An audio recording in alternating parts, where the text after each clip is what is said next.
Imaginez un instant que je vous dise quelque chose de si incroyable, de si profondément dérangeant pour votre conception de la réalité, que vous ne pourrez plus jamais regarder le monde de la même manière. Imaginez que je vous révèle qu'en ce moment même, à cette seconde précise où vous lisez ces mots ou écoutez ma voix, de l'antimatière est en train d'être créée à l'intérieur de votre corps. Pas dans un laboratoire secret, pas dans un accélérateur de particules gigantesques, pas dans les profondeurs de l'espace lointain, mais ici, maintenant, dans votre chair, dans vos os, dans votre sang. Le potassium 40, un isotope radioactif naturellement présent dans votre organisme, subit en permanence une désintégration bêta, qui produit des positrons, ces jumeaux miroirs des électrons, ces particules d'antimatière qui, au moindre contact avec la matière normale, provoquent une annihilation totale. Et quand je dis totale, je veux dire que la particule et son antiparticule disparaissent complètement, intégralement, absolument, et que toute leur masse est convertie en énergie pure sous forme de rayons gamma, 100% de conversion. Pas 99,9%, 100%. C'est le processus le plus efficace de conversion de masse en énergie que la nature ait jamais inventé, et il se produit en vous à chaque instant de votre existence. Maintenant, laissez cette idée pénétrer dans votre esprit. Laissez-la s'installer. Parce que ce que nous allons explorer ensemble aujourd'hui est l'une des histoires les plus fascinantes, les plus profondes et les plus vertigineuses de toute la physique. Nous allons plonger dans le cœur même de la réalité pour comprendre pourquoi un positron, cette particule d'antimatière, qui est le miroir exact de l'électron, annihile la matière normale au contact. Pas simplement la détruit, pas simplement la casse ou la désintègre, mais l'annihile, c'est-à-dire la fait disparaître de l'existence même, convertissant chaque fraction de masse en énergie rayonnante. C'est une question qui touche aux fondements les plus profonds de la physique, de la mécanique quantique, de la théorie quantique des champs, de la relativité restreinte et même de la philosophie de l'existence elle-même. Et voici quelques faits qui vont vous donner le vertige avant même que nous commencions. L'antimatière est la substance la plus chère de l'univers connu. Si vous pouviez en acheter un seul gramme, il vous en coûterait environ 62 500 milliards de dollars. C'est plus que le produit intérieur brut de toutes les nations de la Terre combinées. Un seul gramme. Et pourquoi est-ce si cher? Parce que produire de l'antimatière demande une quantité d'énergie si colossale que toute l'antimatière jamais fabriquée par l'humanité depuis les premiers accélérateurs de particules ne suffirait pas à alimenter une ampoule électrique pendant une seule seconde. Voici un autre fait vertigineux. Quand un positron rencontre un électron et que les deux s'annihilent, la conversion de masse en énergie est d'une efficacité de 100%. Comparons cela. Une bombe nucléaire à fission ne convertit que 0,1% de sa masse en énergie. La fusion nucléaire, le processus qui alimente le Soleil, ne convertit que 0,7%. L'annihilation matière-antimatière, 100%. C'est 1000 fois plus efficace que la fusion nucléaire. Et voici encore plus fou. Les éclairs, les simples éclairs que vous voyez lors d'un orage, créent de l'antimatière.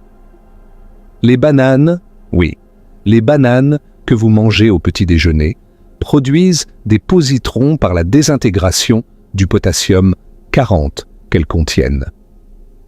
La NASA a étudié des fusées propulsées par l'antimatière qui pourraient atteindre Mars en quelques semaines au lieu de plusieurs mois.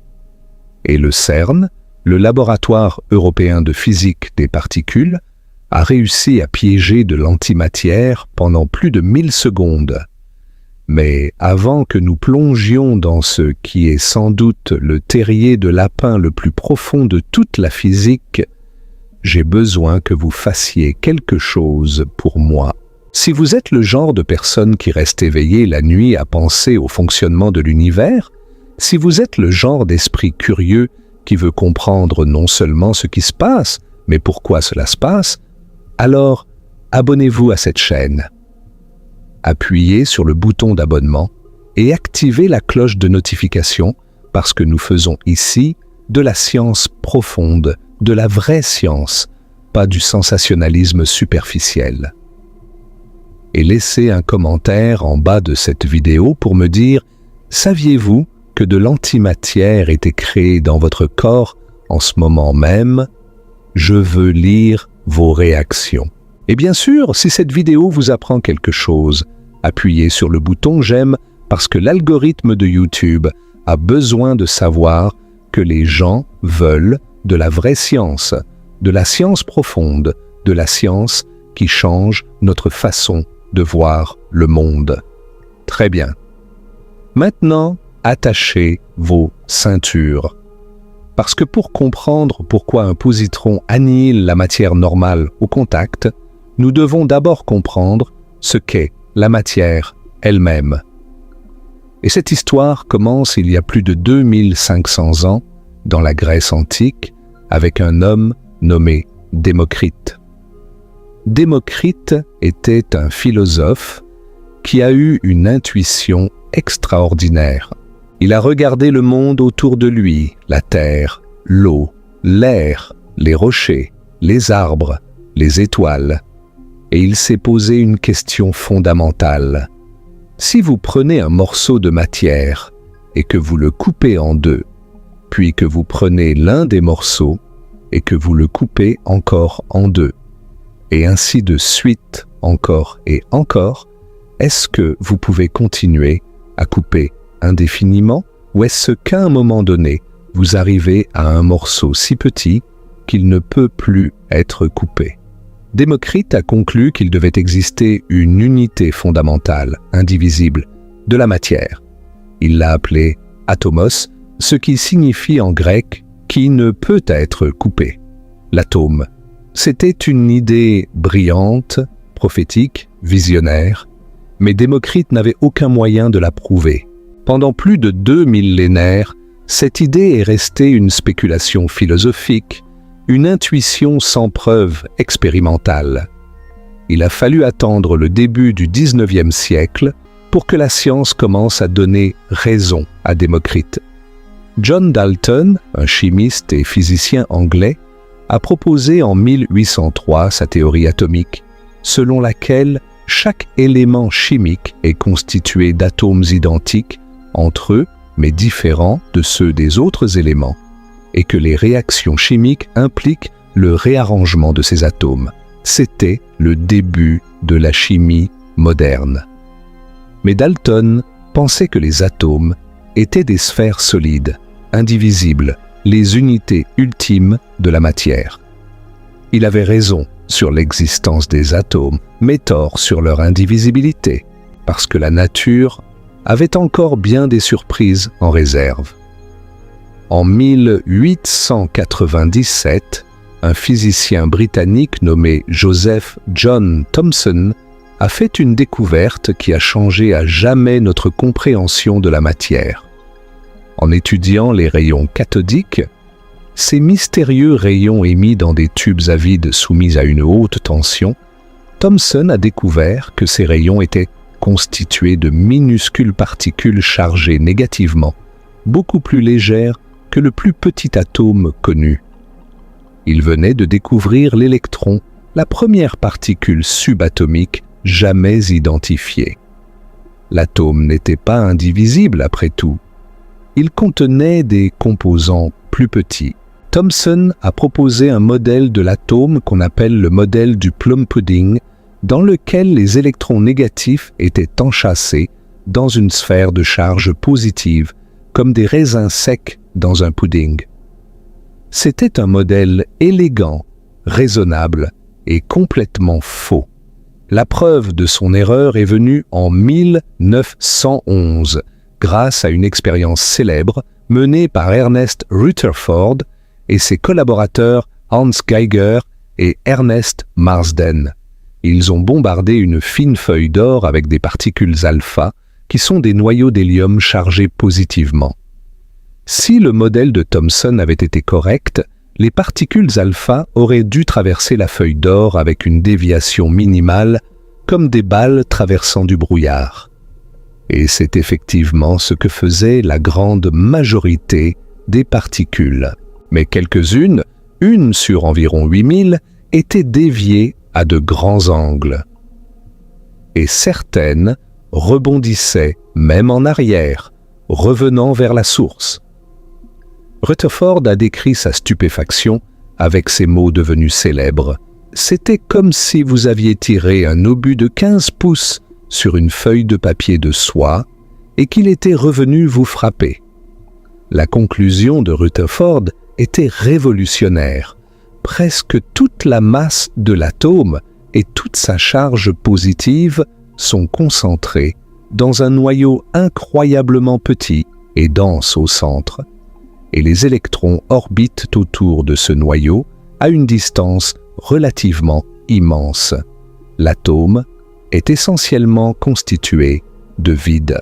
Si vous pouviez retirer tout l'espace vide de chaque atome de chaque être humain sur Terre, les 8 milliards d'entre nous tiendraient dans un volume plus petit qu'un morceau de sucre. C'est à quel point l'atome est vide. C'est à quel point la matière que vous percevez comme solide est en réalité du néant. Après Rutherford, Niels Bohr a proposé en 1913 un modèle plus sophistiqué, où les électrons occupaient des orbites quantifiées, des niveaux d'énergie discrets autour du noyau, et ne pouvaient pas exister entre ces niveaux. C'était le début de la mécanique quantique appliquée à l'atome. Puis, dans les années 1920, la révolution quantique complète est arrivée avec Werner Heisenberg, Erwin Schrödinger, Max Born, Paul Dirac et d'autres, transformant notre compréhension de l'atome en quelque chose de radicalement différent de tout ce qu'on avait imaginé auparavant. L'électron n'est pas une petite bille en orbite comme une planète autour du Soleil. C'est une entité quantique décrite par une fonction d'onde, une distribution de probabilité, qui nous dit où l'électron est susceptible d'être trouvé si nous le cherchons. L'électron n'a pas de trajectoire définie. Il existe dans un nuage de probabilités autour du noyau. Et quand je dis que l'électron est une particule subatomique, je dois souligner quelque chose d'extraordinaire. Autant que nous puissions le déterminer, l'électron est une particule ponctuelle. Il n'a pas de taille mesurable, pas de structure interne, pas de composants. C'est un point mathématique doté de masse, de charge et de spin. Si un proton avait la taille d'un ballon de basket-ball, un électron serait plus petit qu'un grain de sable. Et pourtant, cet électron, cette minuscule entité quantique, est le protagoniste central de notre histoire, parce que c'est son jumeau miroir, le positron, qui est au cœur du mystère de l'annihilation de l'antimatière. Parlons maintenant des propriétés fondamentales de l'électron, parce que pour comprendre le positron, il faut d'abord intimement connaître l'électron. L'électron possède une masse de 9,109 fois 10 puissance moins 30 et 1 kg. C'est un nombre si petit qu'il défie l'imagination. Il faudrait environ 1836 électrons pour égaler la masse d'un seul proton. L'électron porte une charge électrique négative de 1,6 fois 10 puissance moins 19 coulombs, qu'on note conventionnellement moins E. et l'électron possède un moment cinétique intrinsèque appelé spin, dont la valeur est un demi en unité de la constante de Planck réduite. Ce spin n'est pas réellement l'électron qui tourne sur lui-même comme une toupie. C'est une propriété quantique intrinsèque qui n'a pas d'analogue classique exact, mais qui a des conséquences très réelles. Elle confère à l'électron un moment magnétique, ce qui signifie que l'électron se comporte comme un minuscule aimant. Ces trois propriétés, masse, charge et spin, sont les cartes d'identité de l'électron. Et comme nous le verrons, le positron possède exactement les mêmes valeurs pour la masse et le spin, mais avec une charge de signe opposé. C'est cette symétrie parfaite et cette unique différence de signes qui sont au cœur du mystère de l'annihilation. Mais avant d'arriver au positron, nous devons comprendre le contexte plus large dans lequel les particules existent et interagissent. L'univers est gouverné par 4 forces fondamentales, 4 interactions qui régissent absolument tout ce qui se passe dans le cosmos. La première, et la plus forte, est la force nucléaire forte. C'est elle qui maintient les quarks ensemble à l'intérieur des protons et des neutrons, et qui lie les protons et les neutrons ensemble dans le noyau atomique. Sans la force forte, les noyaux ne pourraient pas exister, et donc les atomes ne pourraient pas exister, et donc vous ne pourriez pas exister. La force forte est environ 100 fois plus puissante que la force électromagnétique, mais elle n'agit qu'à des distances extrêmement courtes, de l'ordre de la taille d'un noyau atomique, soit environ un femtomètre, c'est-à-dire 10 puissance moins 15 mètres. La deuxième force est la force électromagnétique. C'est elle qui gouverne toute la chimie, toute la lumière, toute l'électricité, tout le magnétisme. C'est elle qui maintient les électrons autour du noyau, qui forme les liaisons chimiques, qui fait que votre main ne traverse pas la table quand vous la posez dessus. La force électromagnétique a une portée infinie et diminue avec le carré de la distance. Et c'est cette force qui est directement impliquée dans l'annihilation positron-électron, parce que c'est l'attraction électromagnétique entre la charge positive du positron et la charge négative de l'électron qui les amène ensemble. La troisième force est la force nucléaire faible. Elle est responsable de certains types de désintégration radioactive, notamment la désintégration bêta, qui est précisément le processus par lequel des positrons sont créés dans la nature. La force faible est environ 1 million de fois plus faible que la force forte et n'agit qu'à des distances subatomiques. Et la quatrième force, la plus faible de toutes, mais la plus omniprésente, est la gravité. La gravité est environ 10 puissance 38 fois plus faible que la force forte, un rapport si astronomique qu'il est presque incompréhensible. Mais la gravité a une portée infinie et est toujours attractive, ce qui signifie qu'elle domine à grande échelle et façonne la structure de l'univers entier, des galaxies aux amas de galaxies, en passant par la toile cosmique. Maintenant, il y a un concept absolument crucial que nous devons comprendre avant d'aller plus loin, et c'est le concept de l'équivalence masse-énergie. En 1905, un jeune employé de l'Office des brevets de Berne, en Suisse, nommé Albert Einstein, a publié un article qui allait changer pour toujours notre compréhension de l'univers. Dans cet article, dans le cadre de sa théorie de la relativité restreinte, Einstein a dérivé la relation la plus célèbre de toute la physique, égale mc au carré. Cette équation dit quelque chose de si profond, de si fondamental, de si révolutionnaire, que même plus d'1 siècle après sa découverte, ses implications continuent de nous émerveiller. Ce qu'elle dit, c'est que la masse et l'énergie sont 2 manifestations de la même chose. Elles sont interchangeables. La masse peut être convertie en énergie et l'énergie peut être convertie en masse. Et le facteur de conversion entre les deux est c², c'est-à-dire le carré de la vitesse de la lumière. Or, la vitesse de la lumière est de 299 792 458 mètres par seconde. C'est déjà un nombre colossal. Mais son carré? c² vaut environ 9 fois 10 puissance 16 mètres carrés par seconde carré. C'est un nombre d'une immensité vertigineuse, et cela signifie qu'une toute petite quantité de masse contient une quantité phénoménale d'énergie. Un seul kilogramme de matière, entièrement converti en énergie, libérerait environ 9 fois 10 puissance 16 joules. C'est l'équivalent d'environ 21,5 mégatonnes de TNT. C'est plus qu'une bombe thermonucléaire, un seul kilogramme. Et c'est précisément cette équation qui est au cœur de l'annihilation matière-antimatière.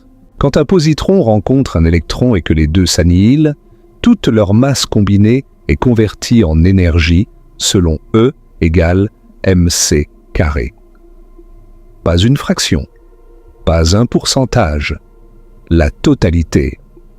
100%, c'est l'expression la plus pure, la plus parfaite, la plus complète de l'équation d'Einstein qui existe dans la nature. Et maintenant, nous arrivons à un moment charnière de notre voyage, un moment où les mathématiques vont prédire quelque chose que personne n'avait jamais imaginé, quelque chose de si étrange et de si inattendu que son propre inventeur a d'abord refusé d'y croire. Nous arrivons à l'année 1928 et nous rencontrons l'un des plus grands esprits de l'histoire de la physique, un homme dont le nom devrait être aussi célèbre qu'Einstein, mais qui reste injustement méconnu du grand public. Son nom est Paul Adrien Maurice Dirac. Paul Dirac est né le 8 août 1902 à Bristol, en Angleterre. Son père, Charles Dirac, était un immigré suisse qui enseignait le français dans une école locale. Dirac a grandi dans un foyer strict où son père imposait une discipline rigide et où les conversations se faisaient en français à table, ce qui a peut-être contribué au caractère extraordinairement laconique et réservé de Paul. Dirac était un homme de très peu de mots. Il était connu pour ses longues périodes de silence, pour ses réponses d'une brièveté déconcertante et pour une honnêteté si littérale qu'elle frisait parfois l'étrangeté sociale. Mais derrière ce silence se cachait un esprit d'une puissance phénoménale, un esprit qui allait transformer la physique à jamais. Dans les années 1920, la physique était en pleine révolution. La mécanique quantique venait de naître, et les physiciens du monde entier tentaient de comprendre les implications de cette nouvelle théorie. Erwin Schrödinger avait publié en 1926 son équation célèbre, l'équation de Schrödinger, qui décrivait le comportement quantique des particules. C'était un triomphe. L'équation de Schrödinger expliquait magnifiquement les niveaux d'énergie de l'atome d'hydrogène, le comportement des électrons dans les atomes et une multitude de phénomènes quantiques. Mais elle avait un problème fondamental. Elle n'était pas compatible avec la théorie de la relativité restreinte d'Einstein. L'équation de Schrödinger traitait le temps et l'espace de manière asymétrique, le temps apparaissant comme une dérivée du premier ordre, tandis que l'espace apparaissait comme une dérivée du second ordre. En relativité restreinte, le temps et l'espace doivent être traités sur un pied d'égalité. Ils font partie d'un continuum espace-temps unifié. Une autre tentative avait été faite par Oscar Klein et Walter Gordon avec leur équation de Klein-Gordon, qui était relativiste mais qui avait ses propres problèmes, notamment des probabilités négatives qui n'avaient pas de sens physique clair. Le défi était immense. Trouver une équation qui soit à la fois quantique et relativiste, qui traite le temps et l'espace de manière symétrique et qui donne des probabilités positives sensées. Et c'est Paul Dirac qui a relevé ce défi. En 1928, Dirac a publié son équation, connue aujourd'hui sous le nom d'équation de Dirac, et elle est considérée par beaucoup de physiciens comme la plus belle équation de toute la physique. Ce que Dirac a fait, c'est qu'il a cherché une équation qui soit du premier ordre en temps ET en espace, satisfaisant ainsi les exigences de la relativité restreinte.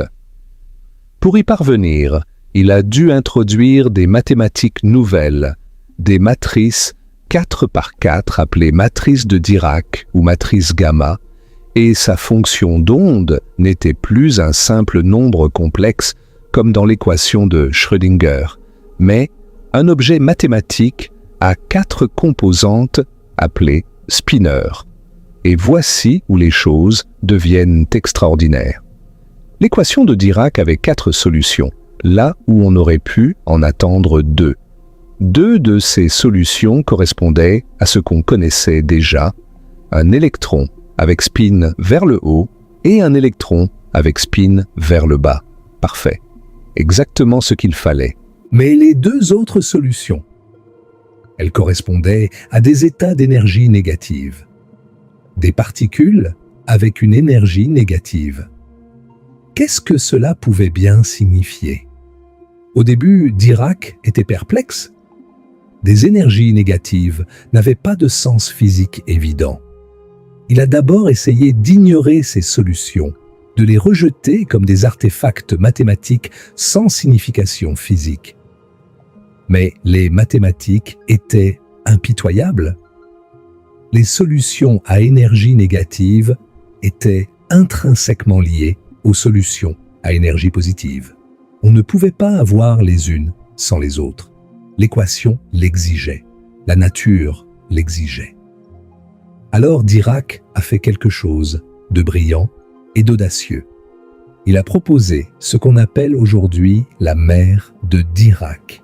Il a suggéré que tous les états d'énergie négative étaient déjà occupés par des électrons, formant une mer infinie et invisible d'électrons à énergie négative.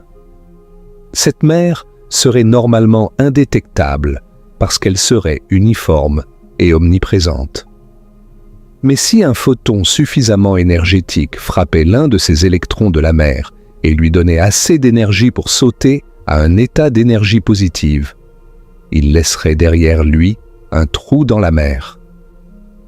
Et ce trou se comporterait exactement comme une particule de même masse que l'électron, mais de charge opposée, c'est-à-dire positive.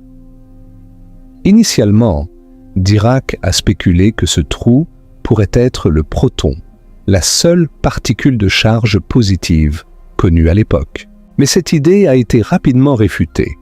Le proton est presque 2000 fois plus lourd que l'électron, alors que les trous dans la mer de Dirac devaient avoir exactement la même masse que l'électron.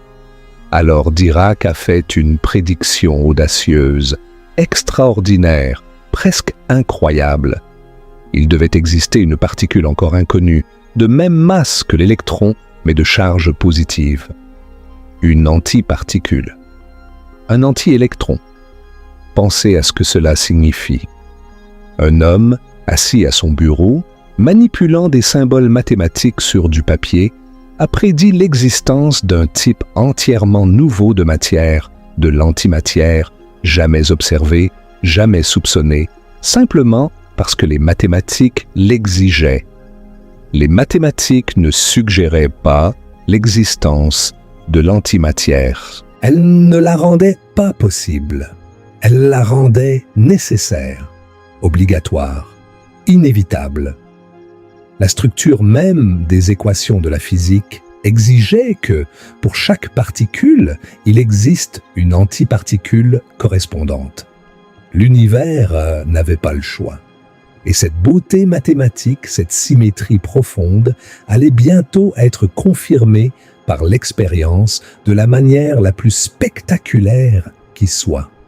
La confirmation est venue en 1932 et elle est venue d'un jeune physicien américain nommé Carl David Anderson, qui travaillait au California Institute of Technology, Caltech.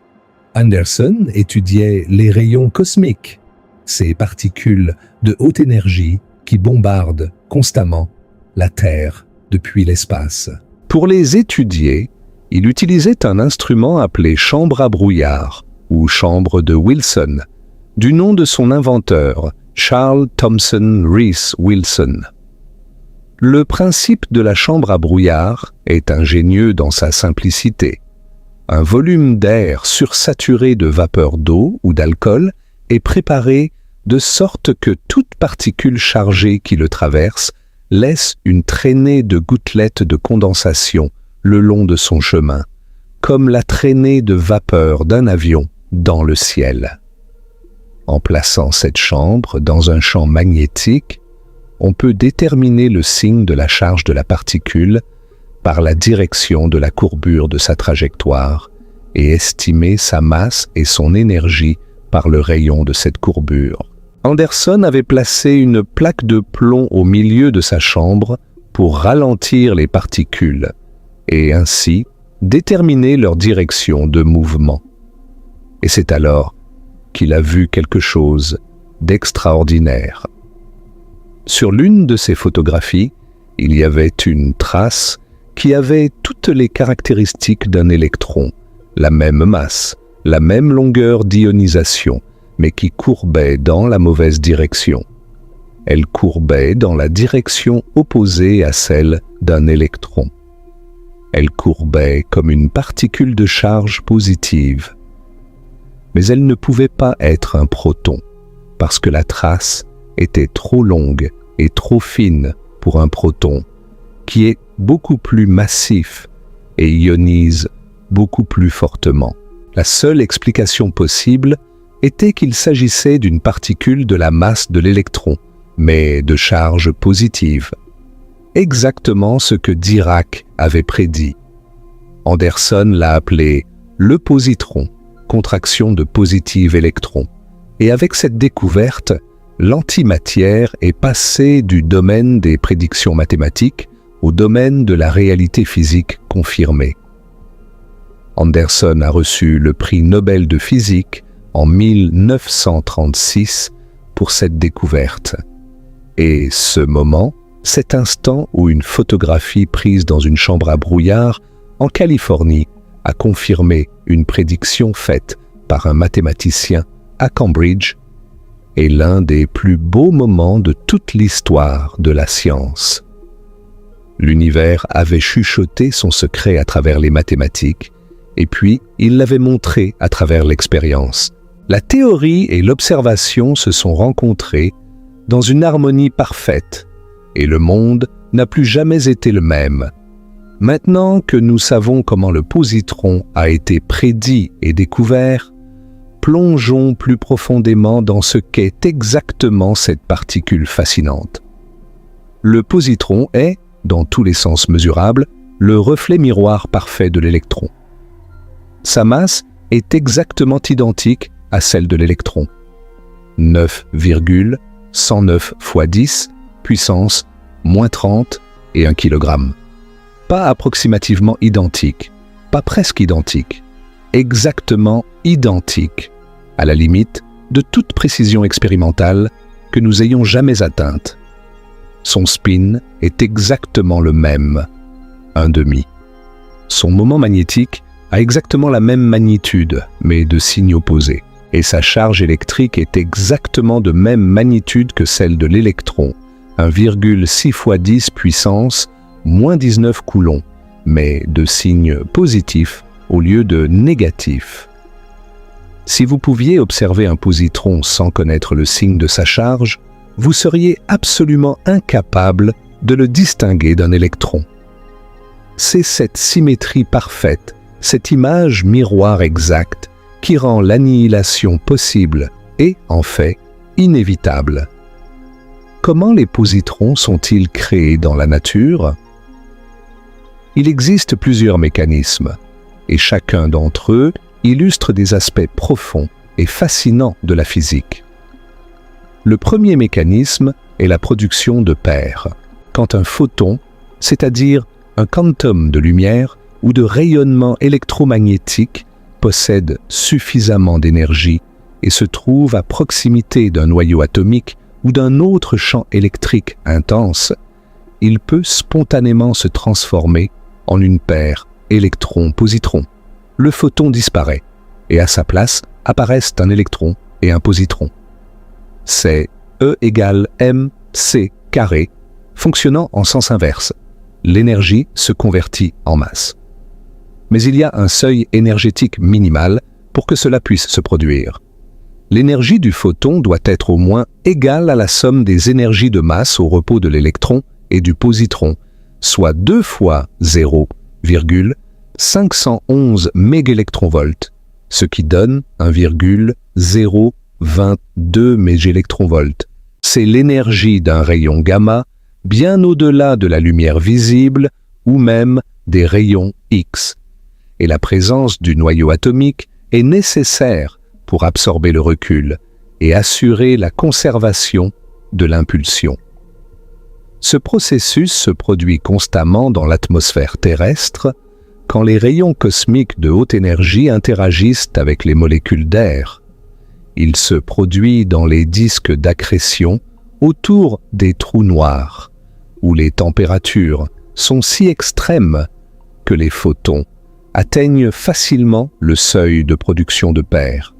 Il se produit dans les supernovae, dans les sursauts gamma et même dans les orages, où les éclairs peuvent accélérer des électrons à des énergies suffisantes pour produire des gamma terrestres qui à leur tour créent des paires électrons-positrons. Le deuxième mécanisme est la désintégration bêta+, également appelée désintégration par émission de positrons. Dans certains noyaux atomiques instables qui ont un excès de protons par rapport aux neutrons, un proton peut se transformer en neutron en émettant un positron et un neutrino électronique. C'est un processus gouverné par la force nucléaire faible. Parmi les isotopes qui subissent cette désintégration, on trouve le carbone 11, le fluor 18 et le potassium 40. Le fluor 18 est particulièrement important parce qu'il est utilisé en médecine dans la tomographie par émission de positrons, un outil de diagnostic incroyablement puissant que nous explorerons en détail plus tard. Et le potassium 40 est naturellement présent dans votre corps, dans les bananes que vous mangez, dans les pommes de terre, dans pratiquement tous les aliments contenant du potassium. Chaque fois qu'un atome de potassium 40 dans votre corps subit une désintégration bêta+, un positron est créé à l'intérieur de vous. Ce positron parcourt une distance infime, quelques millimètres au plus, avant de rencontrer un électron du milieu environnant et de s'annihiler avec lui, produisant 2 rayons gamma qui traversent votre corps et s'échappent dans l'espace. C'est en train de se produire en vous en ce moment même. Vous êtes littéralement une source d'antimatière. Comment les positrons sont-ils créés en laboratoire? Principalement dans les accélérateurs de particules comme ceux du CERN, le laboratoire européen pour la physique des particules, situé à la frontière franco-suisse près de Genève. Dans ces installations, on accélère des particules à des vitesses proches de celles de la lumière, et on les fait entrer en collision avec des cibles ou entre elles. L'énergie colossale de ces collisions se convertit en masse selon E égale mc carré, produisant toute une pléthore de particules et d'antiparticules, y compris des positrons. On peut aussi produire des positrons de manière plus ciblée en dirigeant un faisceau de photons gamma de haute énergie sur une cible de métal lourd, ce qui provoque la production de paires électrons-positrons. Les positrons sont ensuite séparés des électrons par des champs magnétiques et collectés. Mais la production d'antimatière est un processus incroyablement énergivore et inefficace. Toute l'antimatière jamais produite par l'humanité depuis l'invention des accélérateurs de particules ne représente que quelques dizaines de nanogrammes, quelques dizaines de milliardièmes de grammes. L'énergie nécessaire pour produire un seul gramme d'antimatière dépasse la consommation électrique annuelle mondiale. C'est un gouffre énergétique d'une profondeur vertigineuse. L'antimatière existe aussi dans l'espace, bien au-delà de notre atmosphère et de nos laboratoires. Les ceintures de radiation de Van Allen qui entourent la Terre contiennent des positrons piégés par le champ magnétique terrestre. Les rayons cosmiques, en traversant l'espace interstellaire et en interagissant avec le gaz interstellaire, produisent en permanence des paires électrons-positrons. Les sursauts gamma, les événements les plus énergétiques de l'univers, créent d'immenses quantités d'antimatière. Et il y a un mystère fascinant. Des observations satellitaires, notamment par l'Observatoire intégral de l'Agence spatiale européenne, ont détecté une émission intense de rayons gamma à 511 kV provenant du centre de notre galaxie, la Voie lactée. Cette énergie de 511 kV est précisément l'énergie d'un photon produit par l'annihilation d'un électron et d'un positron au repos. Cela signifie qu'il y a une source massive de positrons au centre de notre galaxie, produisant des quantités colossales d'antimatière qui s'annihilent ensuite avec la matière environnante. Et nous ne savons pas exactement ce qu'est cette source. Cela pourrait être lié à des étoiles à neutrons, à des trous noirs, à certains types de supernovas, ou peut-être même, et c'est une possibilité excitante, à l'annihilation de particules de matière noire. C'est l'un des mystères astrophysiques les plus intrigants de notre époque, et cela nous amène naturellement à ce qu'on appelle le problème de l'asymétrie matière-antimatière, l'un des plus grands mystères non résolus de toute la physique. Selon notre meilleure compréhension de la physique des particules et de la cosmologie, le Big Bang, l'événement qui a donné naissance à notre univers il y a environ 13,8 milliards d'années, aurait dû créer des quantités exactement égales de matière et d'antimatière. La symétrie fondamentale des lois de la physique semble l'exiger. Mais si des quantités égales de matière et d'antimatière avaient été créées, elles se seraient mutuellement annihilées, et l'univers ne contiendrait que du rayonnement pur. Pas d'étoiles, pas de planètes, pas de galaxies, pas de vous, pas de moi. Rien que des photons. Or, de toute évidence, l'univers contient de la matière. Beaucoup de matière. Et très peu d'antimatière. Quelque chose a dû se passer dans les premières fractions de seconde après le Big Bang qui a donné à la matière un très léger avantage sur l'antimatière. Un avantage si infime qu'il est presque inimaginable. Pour chaque milliard de paires matière-antimatière qui se sont annihilées, il y avait un seul surplus de particules de matière, 1 sur 1 milliard. Et ce tout petit surplus, multiplié par le nombre inconcevable de particules dans l'univers naissant, est la raison pour laquelle quoi que ce soit existe. Vous êtes le résidu d'une annihilation cosmique. Vous êtes le survivant d'1 sur 1 milliard. Nous reviendrons sur ce mystère plus tard. Mais pour l'instant, laissez cette pensée résonner dans votre esprit. Quelque chose s'est produit dans la première fraction de seconde, après le Big Bang qui a donné à la matière un infime avantage. Et cet infime avantage est la raison de votre existence. Nous nous approchons maintenant du cœur battant de notre sujet. Le moment que vous attendez. La question fondamentale. Pourquoi, exactement, un positron annihile-t-il la matière normale au contact? Qu'est-ce qui se passe réellement quand un positron rencontre un électron? Et pourquoi le résultat est-il une annihilation totale et complète? Pour répondre à cette question, nous allons l'examiner sous chaque angle possible, chaque perspective physique, chaque cadre théorique. Parce que cette question est si profonde, si fondamentale, qu'une seule explication ne suffit pas.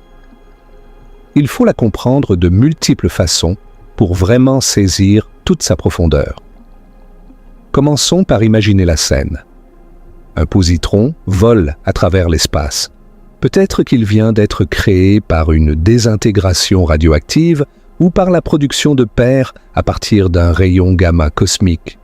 Il traverse le vide, ou peut-être un gaz, ou peut-être un solide. Et quelque part sur son chemin, il y a un électron ordinaire faisant partie d'un atome ordinaire, dans un morceau ordinaire de matière. Que se passe-t-il quand le positron s'approche de cet électron?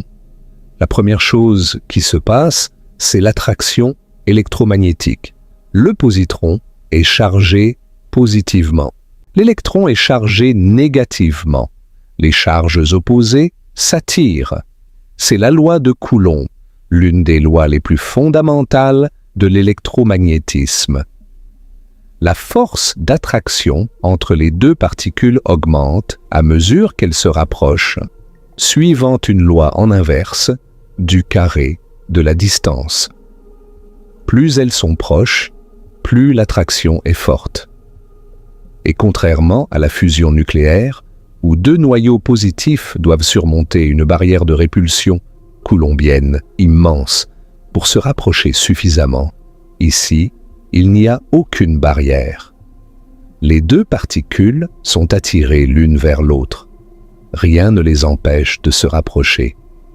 C'est comme deux amants que rien ne peut séparer, spiralant l'un vers l'autre dans une danse inexorable. Et dans certaines conditions, quelque chose de remarquable peut se produire avant l'annihilation finale. Le positron et l'électron peuvent brièvement former un état lié, un système quantique analogue à un atome appelé positronium. Le positronium est l'un des systèmes les plus exotiques et les plus fascinants de toute la physique. C'est essentiellement un atome d'hydrogène dans lequel le proton a été remplacé par un positron. L'électron et le positron orbitent l'un autour de l'autre, liés par leur attraction électromagnétique mutuelle, formant un système quantique avec des niveaux d'énergie discrets, tout comme un atome d'hydrogène. Mais contrairement à l'hydrogène, le positronium est condamné. C'est un atome qui vit sur un temps emprunté, parce que ces deux constituants sont une particule et son antiparticule, et leur destin inéluctable est l'annihilation. Le positronium existe sous deux formes, selon l'orientation relative des spins de l'électron et du positron. Quand les spins sont antiparallèles, c'est-à-dire orientés dans des directions opposées, le système est appelé parapositronium. Le parapositronium a un spin total de 0, c'est un état singulet, et il a une durée de vie extrêmement courte, environ 125 picosecondes, soit 125 millièmes de milliardième de seconde. Quand il s'annihile, il produit deux rayons gamma émis dans des directions exactement opposées, chacun d'une énergie de 511 kV. Quand les spins sont parallèles, c'est-à-dire orienté dans la même direction, le système est appelé orthopositronium. L'orthopositronium a un spin total de 1. C'est un état triplet. Et il vit beaucoup plus longtemps, environ 142 nanosecondes, soit 142 milliardièmes de seconde. C'est environ 1000 fois plus long que le parapositronium, ce qui, dans le monde quantique, est une éternité. Quand l'orthopositronium s'annihile, il produit 3 rayons gamma au lieu de 2. Et la raison de cette différence, 2 photons contre 3 photons, est liée à une symétrie profonde de la physique, appelée la conjugaison de charge, que nous explorerons en détail bientôt. Le positronium est le plus léger atome connu. Ses niveaux d'énergie sont similaires à ceux de l'hydrogène, mais avec des différences dues au fait que les 2 masses sont égales, plutôt qu'une étant beaucoup plus lourde que l'autre. L'étude du positronium est d'une importance capitale en physique parce qu'elle permet de tester les prédictions de l'électrodynamique quantique, la théorie de l'interaction entre la lumière et la matière, avec une précision extraordinaire. Le positronium est un système purement leptonique, constitué uniquement d'un lepton et d'un antilepton, sans complications dues à la force nucléaire forte. C'est un laboratoire quantique parfait, propre et élégant pour tester les prédictions les plus fines de la théorie. Mais quelle que soit la durée de vie du positronium, qu'il soit para ou ortho, son destin est toujours le même, l'annihilation. Et maintenant, nous arrivons au moment crucial. Le moment où les fonctions d'onde de l'électron et du positron se chevauchent, où les 2 particules fusionnent en un point et où quelque chose de proprement miraculeux se produit. La masse disparaît. Toute la masse, chaque fraction de gramme, chaque quantum d'énergie de masse au repos se transforme en rayonnement pur. L'électron et le positron cessent d'exister en tant que particules de matière et deviennent de l'énergie pure, des photons gamma qui s'élancent à la vitesse de la lumière dans des directions opposées. Le processus entier prend moins de 10 puissance moins 10 secondes, moins d'un dixième de milliardième de seconde. C'est instantané à toute échelle humaine. Maintenant, examinons ce processus sous notre premier angle, les lois de conservation. En physique, les lois de conservation sont des principes fondamentaux qui stipulent que certaines quantités restent constantes dans tout processus physique. Elles sont liées aux symétries de la nature par le théorème de Noether, l'un des résultats les plus profonds de toute la physique théorique, démontré par la brillante mathématicienne Emmy Noether en 1915. Le théorème de Noether dit que chaque symétrie continue de la nature correspond à une loi de conservation. La symétrie par translation dans le temps donne la conservation de l'énergie. La symétrie par translation dans l'espace donne la conservation de l'impulsion. La symétrie par rotation donne la conservation du moment cinétique. Et les lois de conservation sont absolues, inviolables, sacrées. Aucun processus physique ne peut les violer, jamais. Et c'est précisément en examinant ces lois de conservation que nous comprenons pourquoi l'annihilation est permise par la nature et, en fait, favorisée.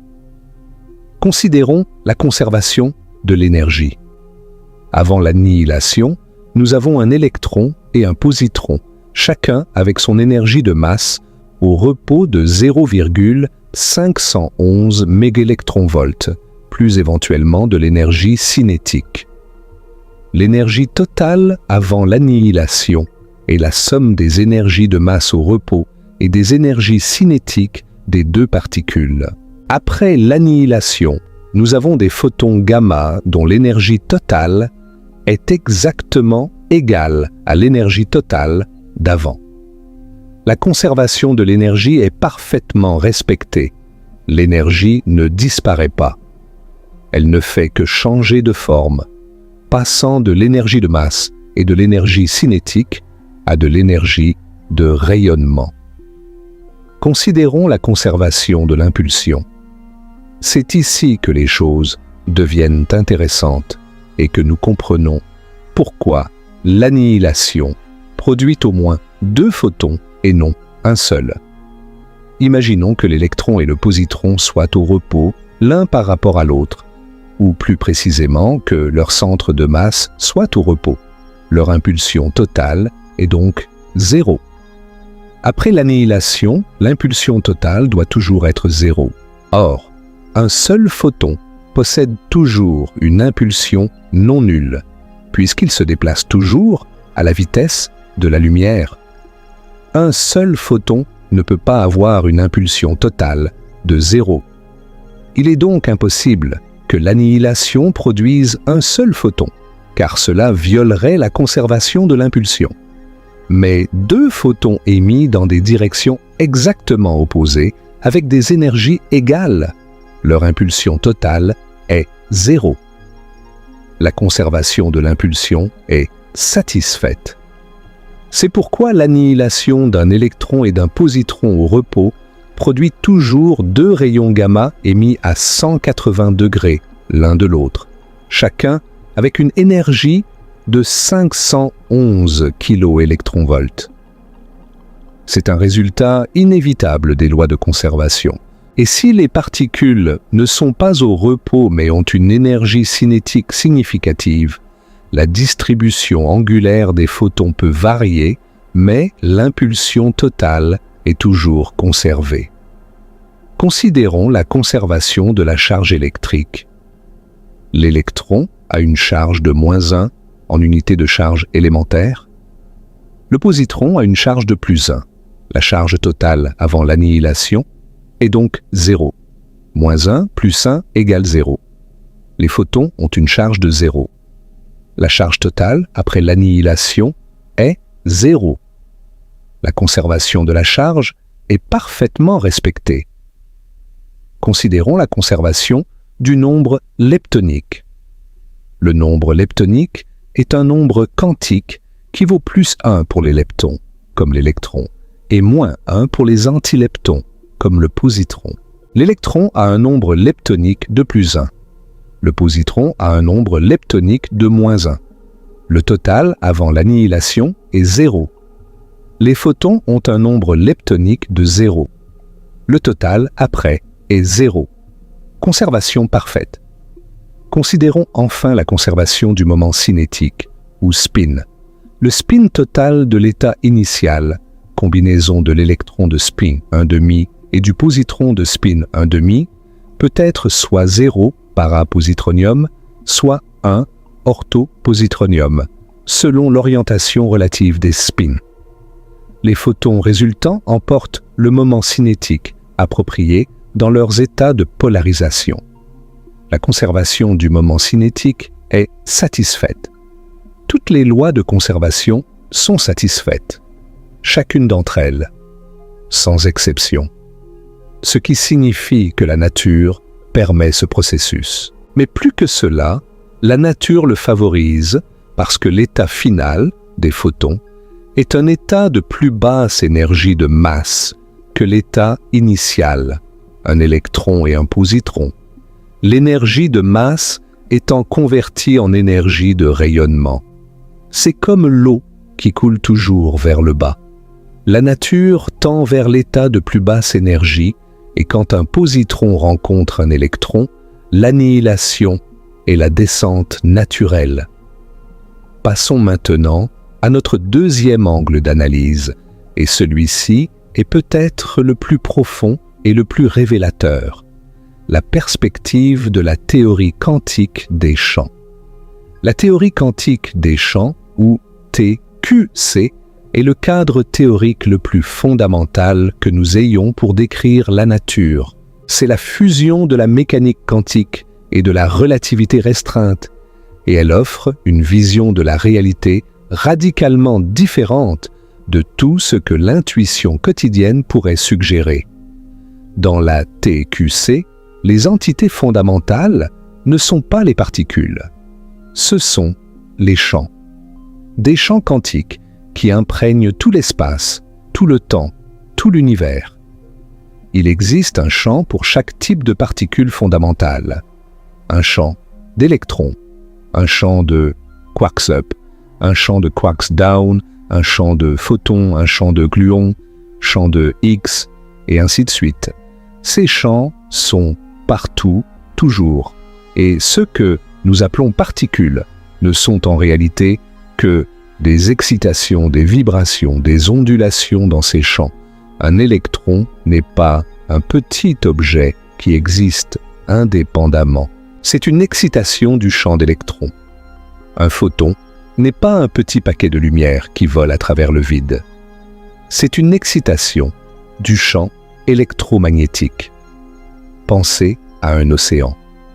La surface de l'océan est le champ. Les vagues sont les particules. Les vagues ne sont pas des objets séparés de l'océan. Elles sont l'océan en mouvement. De la même manière, les particules ne sont pas des objets séparés des champs. Elles sont les champs en vibration. Et voici où cette perspective devient extraordinairement éclairante pour notre compréhension de l'annihilation. Dans la théorie quantique des champs, un positron n'est pas simplement un électron avec une charge opposée. Un positron est une anti-excitation du champ d'électrons. Si un électron est une vibration positive du champ, une ondulation vers le haut si vous voulez, alors un positron est une vibration négative, une ondulation vers le bas, ou, de manière encore plus profonde et plus étrange, un positron peut être interprété comme un électron se déplaçant en arrière dans le temps. Cette interprétation, due à Richard Feynman et Ernst Stueckelberg, n'est pas simplement une métaphore poétique. C'est une description mathématiquement exacte et équivalente qui est utilisée dans les calculs réels de la physique des particules. Quand un électron et un positron se rencontrent, ce qui se passe dans le langage de la théorie quantique des champs est profondément simple et élégant. Une excitation et une anti-excitation du même champ se rencontrent et s'annulent mutuellement. C'est comme une vague et son image miroir inversé se rencontrant. Elle s'annule. Le champ d'électrons revient à son état fondamental, à son état de repos, à son vide. Mais l'énergie qui était contenue dans ces deux excitations ne peut pas disparaître, car la conservation de l'énergie est inviolable. Cette énergie est transférée à un autre champ quantique, le champ électromagnétique, où elle crée de nouvelles excitations, des photons. L'énergie passe du champ d'électrons au champ de photons. Les excitations dans un champ disparaissent et des excitations dans un autre champ apparaissent. C'est un transfert d'énergie entre champs quantiques, médié par l'interaction électromagnétique. Cette perspective est d'une beauté et d'une élégance remarquables. L'annihilation n'est pas la destruction de quelque chose. C'est la transformation d'excitation dans un champ en excitation dans un autre champ. Rien n'est créé ni détruit en termes absolus. L'énergie change simplement de vêtements, passant d'un habit de matière à un habit de lumière.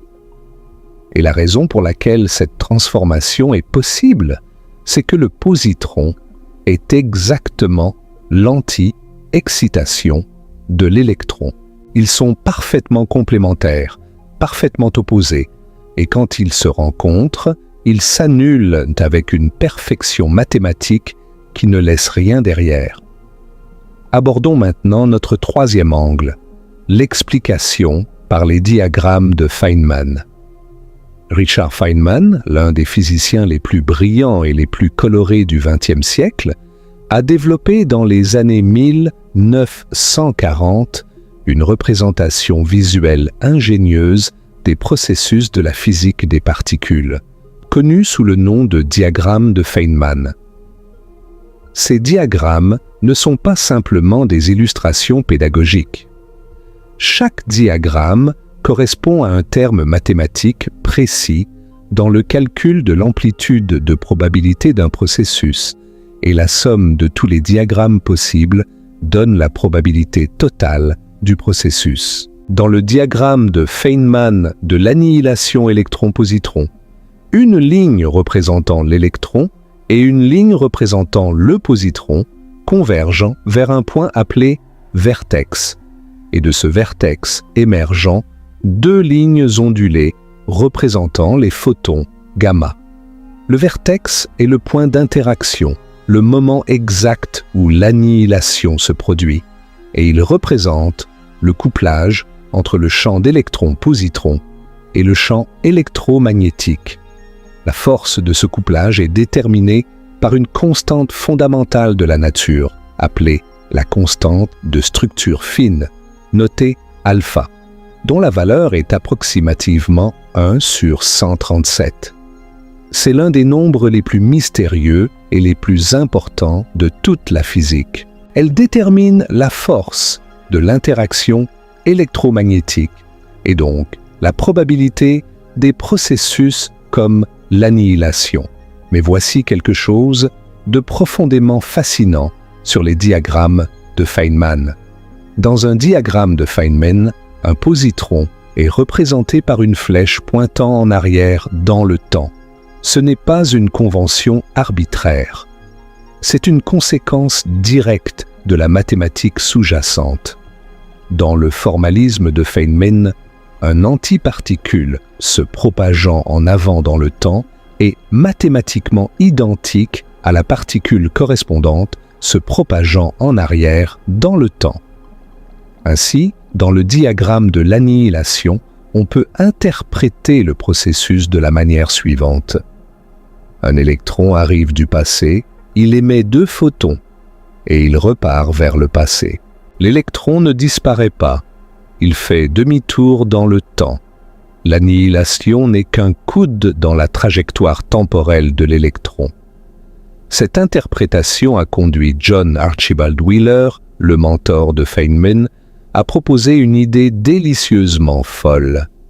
Et si tous les électrons de l'univers étaient en réalité le même et unique électron, zigzagant en avant et en arrière dans le temps? À chaque zigzag vers le passé, cet unique électron apparaîtrait comme un positron. Le nombre total de positrons dans l'univers devrait alors être égal au nombre d'électrons, ce qui n'est pas le cas, donc l'idée ne fonctionne pas telle qu'elle. Mais elle illustre la profondeur vertigineuse des concepts qui sous-tendent l'annihilation matière-antimatière. L'annihilation n'est pas simplement un processus physique, c'est une fenêtre sur la nature même du temps, de l'espace et de l'existence. Passons maintenant au quatrième angle. Égal mc carré dans sa forme la plus pure. Comme nous l'avons vu, l'équation d'Einstein nous dit que la masse et l'énergie sont interchangeables. Mais dans la plupart des processus que nous connaissons, la conversion est partielle, voire minuscule. Quand vous brûlez un litre d'essence dans votre voiture, la réaction chimique libère de l'énergie, mais la perte de masse associée est si infime qu'elle est complètement indétectable, de l'ordre de quelques dizaines de nanogrammes. L'énergie libérée représente une fraction infinitésimale de l'énergie de masse du carburant. La fission nucléaire, le processus qui alimente les centrales nucléaires et les bombes atomiques, fait mieux. Environ 0,1% de la masse est convertie en énergie. La fusion nucléaire, le processus qui fait briller le soleil, est encore meilleur. Environ 0,7% de la masse est convertie en énergie. Mais l'annihilation matière-antimatière, 100%. Toute la masse, chaque fraction de gramme. c'est le processus le plus efficace de conversion de masse en énergie qui existe dans les lois connues de la physique. C'est E égale mc carré, poussé à son maximum absolu, à sa perfection théorique. Et c'est pourquoi, gramme pour gramme, l'annihilation matière-antimatière libère plus d'énergie que tout autre processus connu.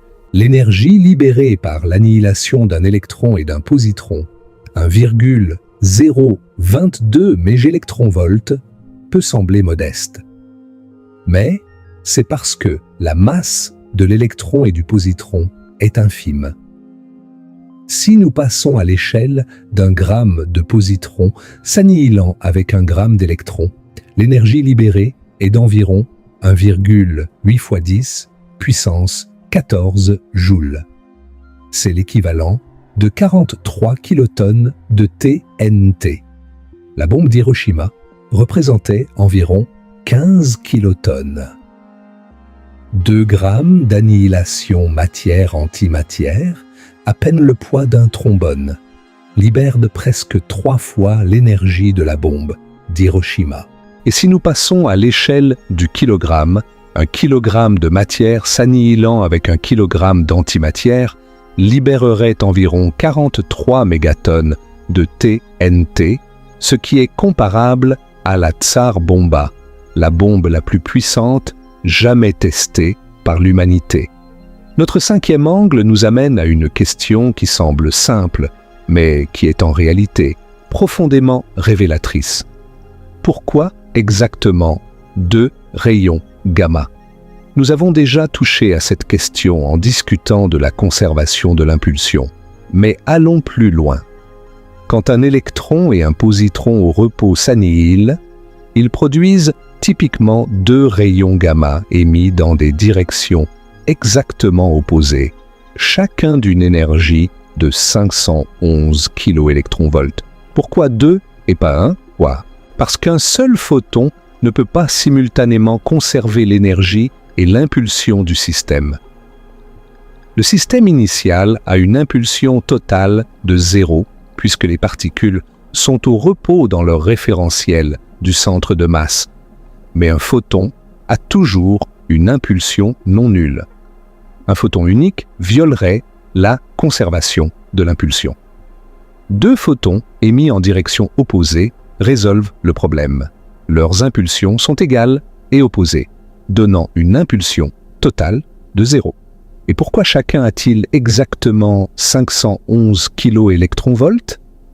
Parce que l'énergie totale du système est de 1,022 mégaélectronvolts, la somme des masses au repos de l'électron et du positron en unité d'énergie, et cette énergie est répartie également entre les 2 photons, donnant 511 kV chacun. C'est un résultat d'une simplicité et d'une élégance remarquables. Mais attendez, si le positronium est dans l'état ortho, spin parallèle, spin total de 1, il se désintègre en 3 photons au lieu de 2. Pourquoi cette différence? C'est ici qu'intervient notre 6e angle, la symétrie de conjugaison de charge ou symétrie C. La conjugaison de charge est une opération qui transforme chaque particule en son antiparticule.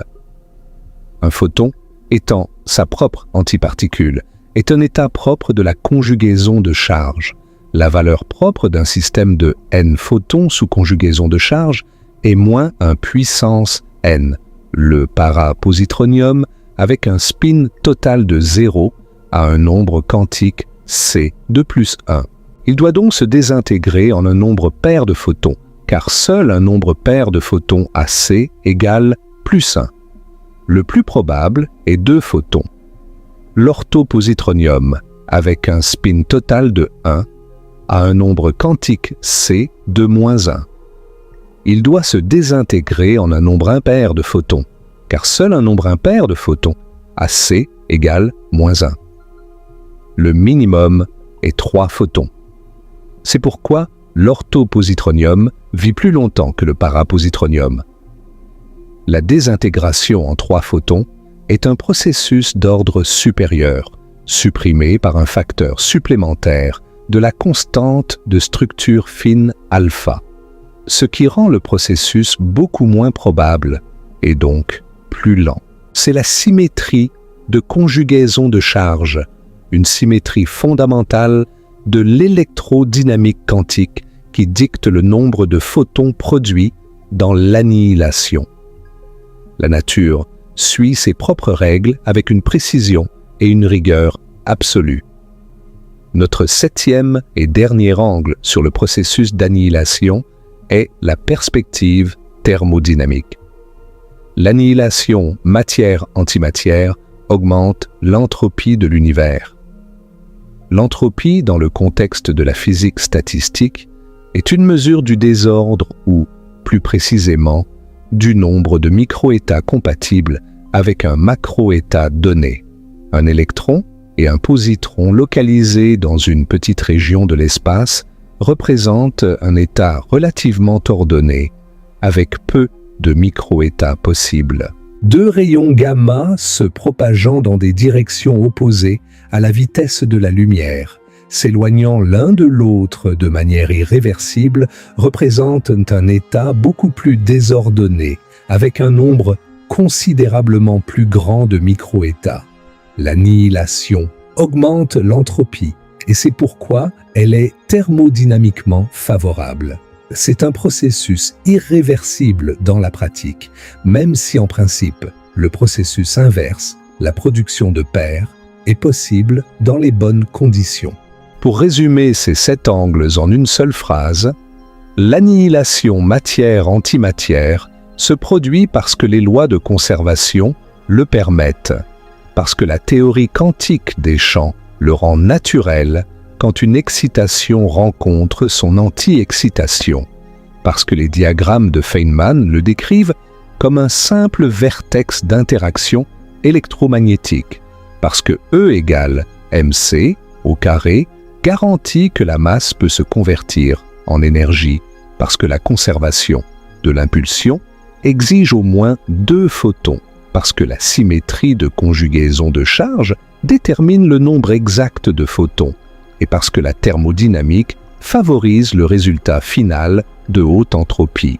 Tous ces angles convergent vers la même réalité. Quand un positron rencontre un électron, l'annihilation n'est pas seulement possible, elle est inévitable.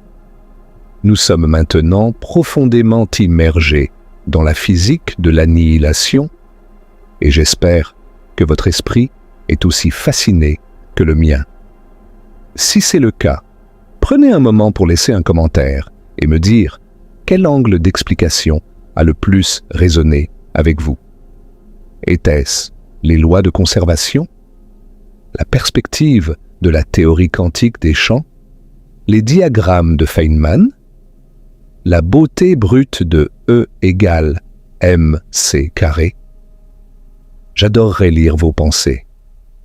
Et si vous n'avez pas encore appuyé sur le bouton « J'aime », c'est le moment. Parce que si vous êtes encore avec moi à ce stade, vous faites partie d'un groupe rare de personnes qui veulent vraiment comprendre l'univers à son niveau le plus profond, et je veux que plus de gens comme vous trouvent cette vidéo. Maintenant, explorons ce qui se passe après l'annihilation. Les rayons gamma produits par l'annihilation ne disparaissent pas simplement dans le néant. Ils ont une histoire, un destin, un voyage à accomplir. Les photons gamma de 511 kV produits par l'annihilation d'un électron et d'un positron au repos voyagent à la vitesse de la lumière, parce que tous les photons voyagent à la vitesse de la lumière, sans exception. Et lorsqu'ils traversent la matière, ils interagissent avec elle de plusieurs manières. La première est l'effet photoélectrique. Le photon gamma peut être entièrement absorbé par un atome, éjectant un électron de haute énergie. La deuxième est la diffusion Compton. Le photon gamma peut rebondir sur un électron, perdant une partie de son énergie dans le processus. Et la troisième, et la plus ironique, est la production de paires. Si le photon gamma a suffisamment d'énergie et se trouve à proximité d'un noyau, il peut se transformer en une nouvelle paire électron-positron, recommençant ainsi le cycle. C'est un aspect extraordinaire de la physique. L'annihilation peut engendrer la création. Les photons gamma issus de l'annihilation d'une paire électron-positron peuvent créer de nouvelles paires électrons-positrons qui s'annihileront à leur tour, produisant de nouveaux photons gamma et ainsi de suite. C'est ce qu'on appelle une cascade électromagnétique, et c'est exactement ce qui se produit dans l'atmosphère terrestre lorsque des rayons cosmiques de très haute énergie frappent les molécules d'air.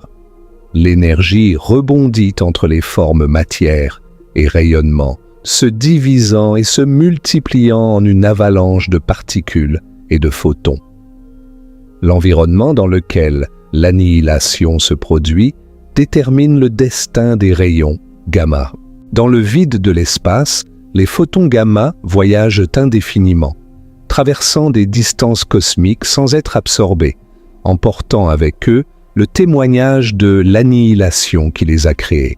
Dans la matière condensée, un solide ou un liquide, les photons gamma sont rapidement absorbés, déposant leur énergie sous forme de chaleur dans le matériau.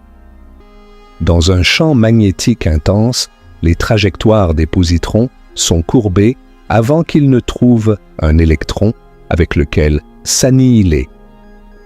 Près d'un trou noir, les disques d'accrétion portés à des températures de milliards de degrés produisent des quantités immenses de paires électrons-positrons qui s'annihilent et se recréent dans une danse frénétique d'énergie et de matière.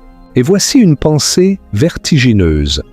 Même dans le vide le plus parfait, même dans l'espace le plus vide que vous puissiez imaginer, l'annihilation et la création se produisent en permanence.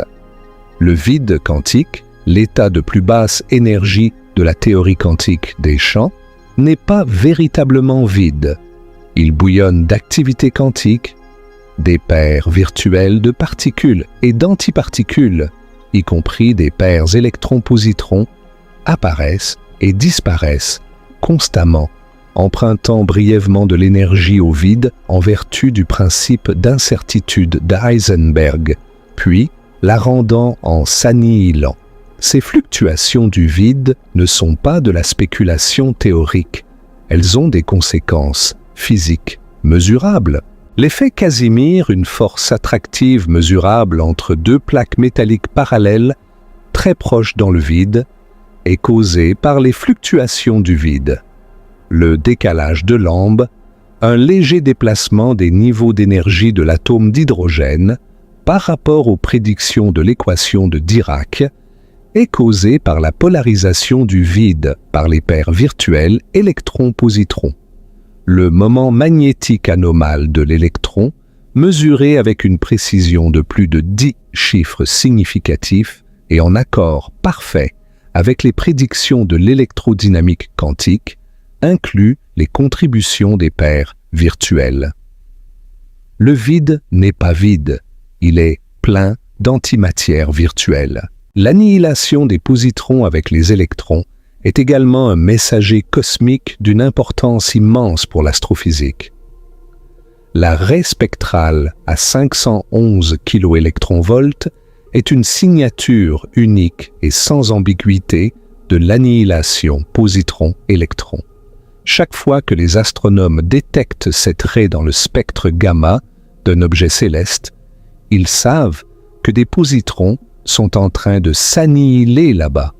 L'Observatoire spatial intégral de l'Agence spatiale européenne a cartographié l'émission à 511 kV de notre galaxie avec une précision sans précédent, révélant une émission intense et diffuse concentrée dans le bulbe galactique, la région centrale de la Voie lactée.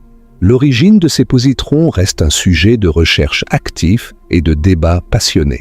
Parmi les sources possibles figure la désintégration β+ d'isotopes radioactifs produits dans les explosions de supernovas, l'accrétion de matière sur les trous noirs et les étoiles à neutrons, les sursauts stellaires et peut-être, de manière passionnante, l'annihilation de particules de matière noire.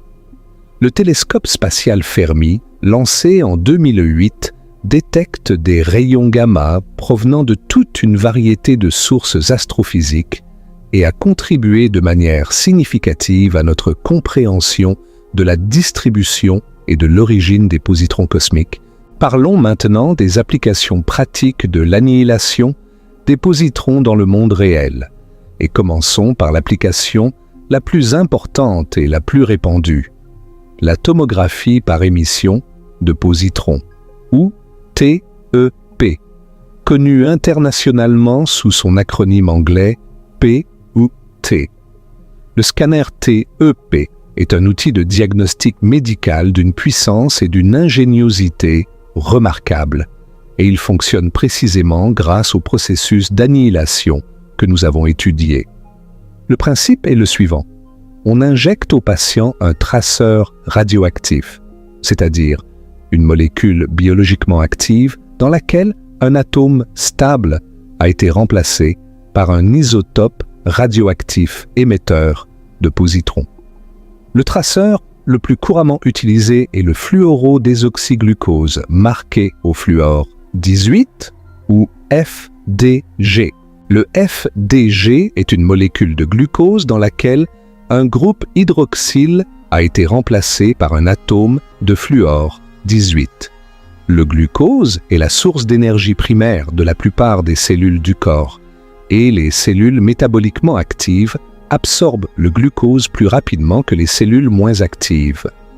Les cellules cancéreuses, par exemple, sont souvent extrêmement métaboliquement actives et absorbent le FDG de manière avide.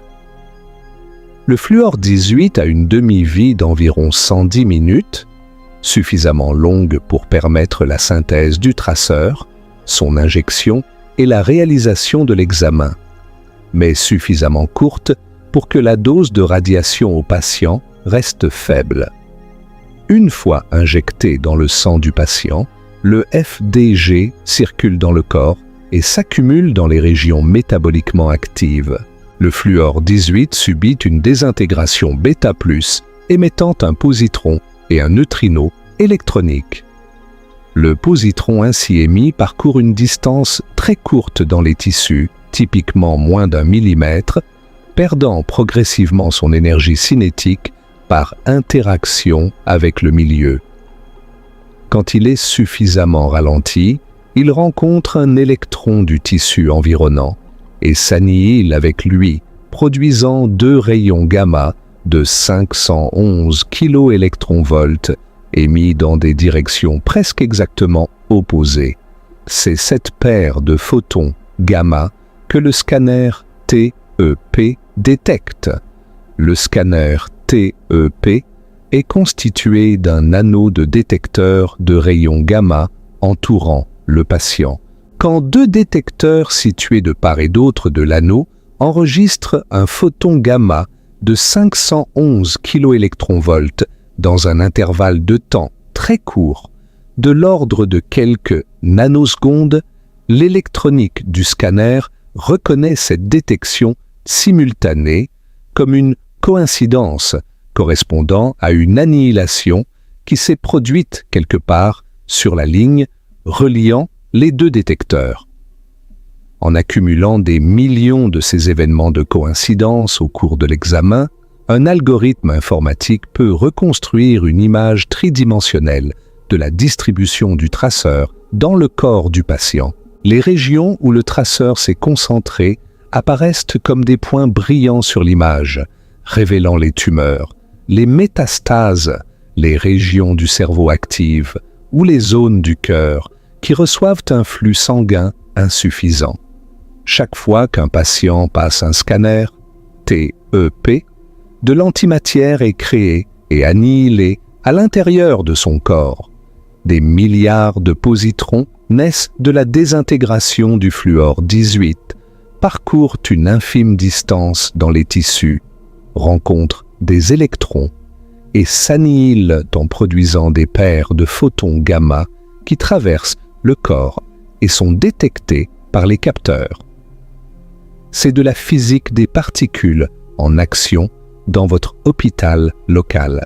C'est la prédiction de Dirac en 1928, confirmée par Anderson en 1932, appliquée pour sauver des vies au XXIe siècle.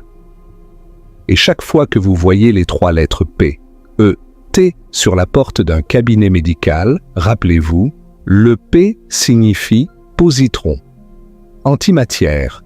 L'antimatière sauve des vies tous les jours, mais les applications de l'annihilation des positrons ne s'arrêtent pas à la médecine. En sciences des matériaux, une technique appelée spectroscopie d'annihilation de positrons est utilisée pour étudier les défauts à l'échelle atomique dans les matériaux. Le principe est astucieux. On bombarde un matériau avec un faisceau de positrons. Quand un positron pénètre dans le matériau, il peut être capturé par un défaut dans la structure cristalline, comme une lacune atomique, un site où un atome est manquant. Le positron piégé dans cette lacune s'annihile avec un électron environnant, mais les caractéristiques de l'annihilation, la durée de vie du positron avant l'annihilation, l'énergie exacte des photons gamma produits, leur distribution angulaire, sont modifiées par l'environnement local du défaut. En mesurant ces caractéristiques avec précision, les chercheurs peuvent obtenir des informations détaillées sur la nature, la taille, la concentration et la distribution des défauts dans le matériau. Cette technique est utilisée dans la recherche sur les semi-conducteurs, en métallurgie, dans l'étude des polymères et dans de nombreux autres domaines de la science des matériaux. Passons maintenant à l'une des applications les plus excitantes et les plus spéculatives de l'antimatière, la propulsion spatiale. L'idée est séduisante dans sa simplicité, puisque l'annihilation, matière-antimatière convertie 100% de la masse en énergie, ce serait le carburant ultime pour les fusées. L'impulsion spécifique, une mesure de l'efficacité d'un propulseur, serait théoriquement maximale. Des études de la NASA dans les années 1980 et 1990 ont examiné des concepts de propulsion par antimatière pour des missions vers Mars. Le concept ICAN-2, par exemple, proposait un vaisseau propulsé par l'annihilation d'antiprotons avec de l'uranium, initiant des réactions de microfission et de microfusion qui fourniraient la poussée. De tels systèmes pourraient théoriquement réduire le temps de voyage vers Mars de plusieurs mois à quelques semaines. Mais les obstacles pratiques sont immenses, et il est important d'être honnête à ce sujet. Le problème fondamental est la production. Nous ne pouvons tout simplement pas produire assez d'antimatière. Toute l'antimatière jamais fabriquée par l'humanité, depuis les premiers accélérateurs de particules, ne représente que quelques dizaines de nanogrammes, une quantité si infime qu'elle ne serait même pas visible à l'œil nu. Et la production de cette quantité minuscule a nécessité une énergie colossale et des installations valant des milliards de dollars. Pour propulser un vaisseau spatial vers Mars avec de l'antimatière, il faudrait des milligrammes, voire des grammes d'antimatière. Avec la technologie actuelle, il faudrait des millions d'années et une énergie supérieure à la consommation mondiale pour produire un seul gramme. Et puis, il y a le problème du stockage. L'antimatière doit être maintenue dans un parfait isolement de toute matière normale, suspende dans le vide par des champs électromagnétiques, dans des conditions cryogéniques et sous un contrôle extrêmement précis. La moindre fuite, le moindre contact avec les parois du contenant et l'antimatière s'annihile. Malgré ces défis, la recherche continue. Non pas parce que la propulsion par antimatière est imminente, mais parce que l'étude de l'antimatière pousse les frontières de notre compréhension de la physique fondamentale et de notre capacité technologique. Et qui sait ce que l'avenir nous réserve? Il y a un siècle, l'idée même de l'antimatière aurait semblé de la pure science-fiction. Aujourd'hui, nous la créons routinièrement en laboratoire et nous l'utilisons pour diagnostiquer des maladies. L'impossible d'hier est le quotidien d'aujourd'hui. Parlons brièvement du potentiel destructeur de l'antimatière, non pas pour alarmer, mais pour mettre en perspective l'énergie phénoménale impliquée. En théorie, une bombe à antimatière serait la plus puissante arme concevable, gramme pour gramme. 1 kilogramme d'antimatière s'annihilant avec 1 kilogramme de matière libérerait environ 43 mégatonnes de TNT, comparable aux plus grosses bombes thermonucléaires jamais testées, mais dans un dispositif qui pourrait tenir dans la paume de votre main. Mais en pratique, une telle arme est absolument impossible avec la technologie actuelle, ou prévisible dans un avenir raisonnable. La quantité d'antimatière que nous pouvons produire est infinitésimale, le coût est astronomique et l'énergie nécessaire pour produire l'antimatière dépasse de très loin l'énergie que vous récupéreriez de son annihilation. Ce serait comme utiliser une fusée pour propulser une allumette. Même les études militaires les plus optimistes ont conclu que l'antimatière comme arme est impraticable. Le roman Anges et démons de Dan Brown, aussi captivant soit-il, relève donc solidement de la fiction. Et en ce qui concerne les technologies futures, les perspectives sont fascinantes, même si elles restent largement spéculatives pour le moment. L'amélioration des techniques de piégeage et de stockage de l'antimatière pourrait permettre des expériences fondamentales de plus en plus précises.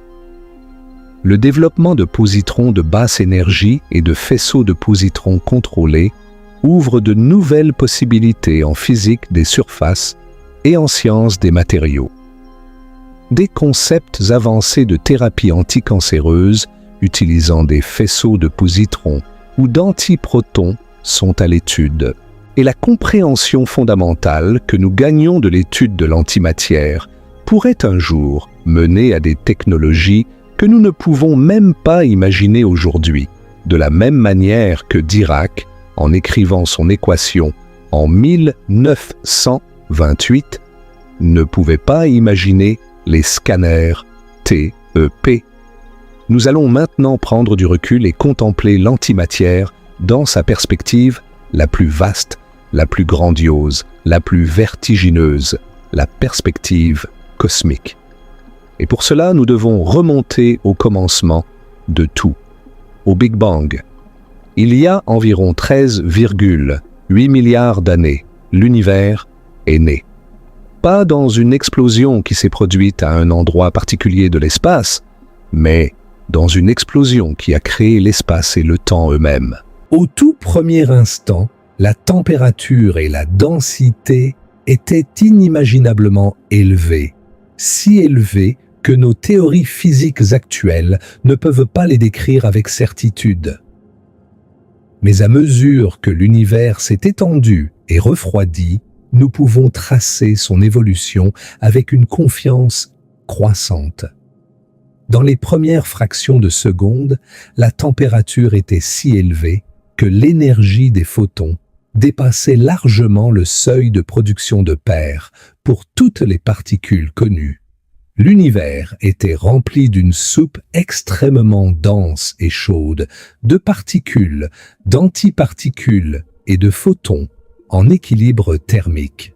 Des électrons et des positrons, des quarks et des antiquarks, des neutrinos et des antineutrinos, et toutes les autres particules et antiparticules existaient en quantité à peu près égale, constamment créées et annihilées. Puis l'univers s'est refroidi. Et à mesure qu'il se refroidissait, l'énergie des photons diminuait et le seuil de production de paires ne pouvait plus être atteint pour les particules les plus lourdes.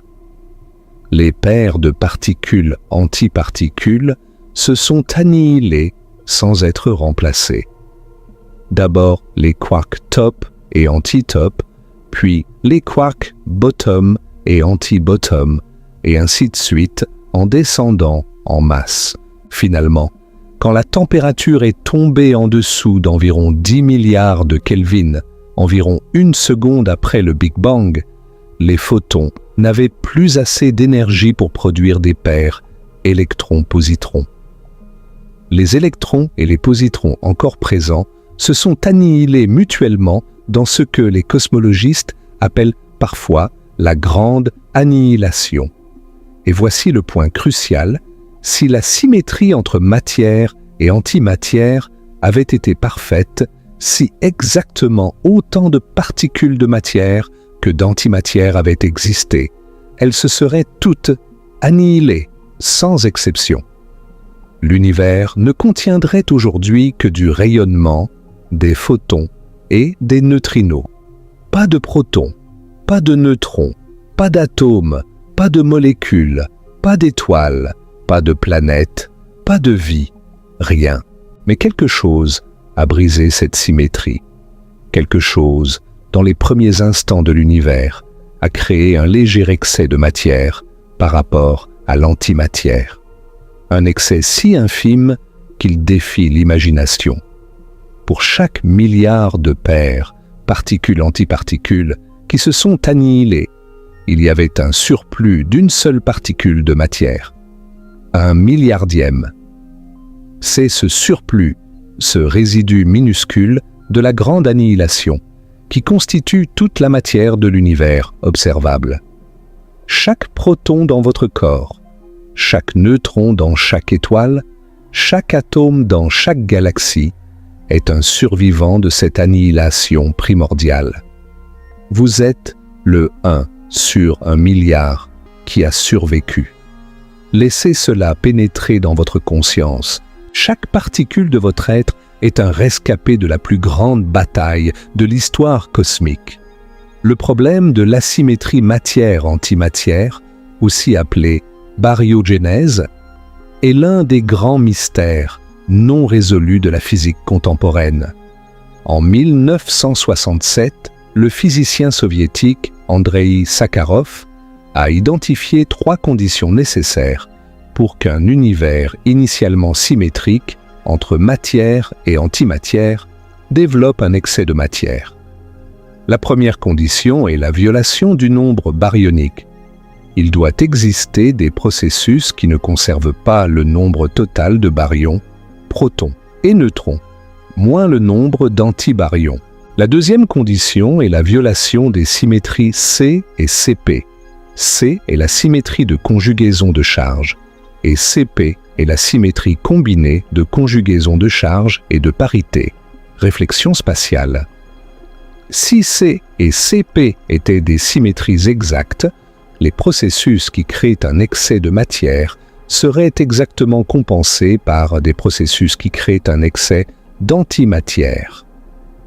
La troisième condition est que ces processus doivent se produire hors de l'équilibre thermique. Sinon, les processus directs et inverses se compenseraient exactement.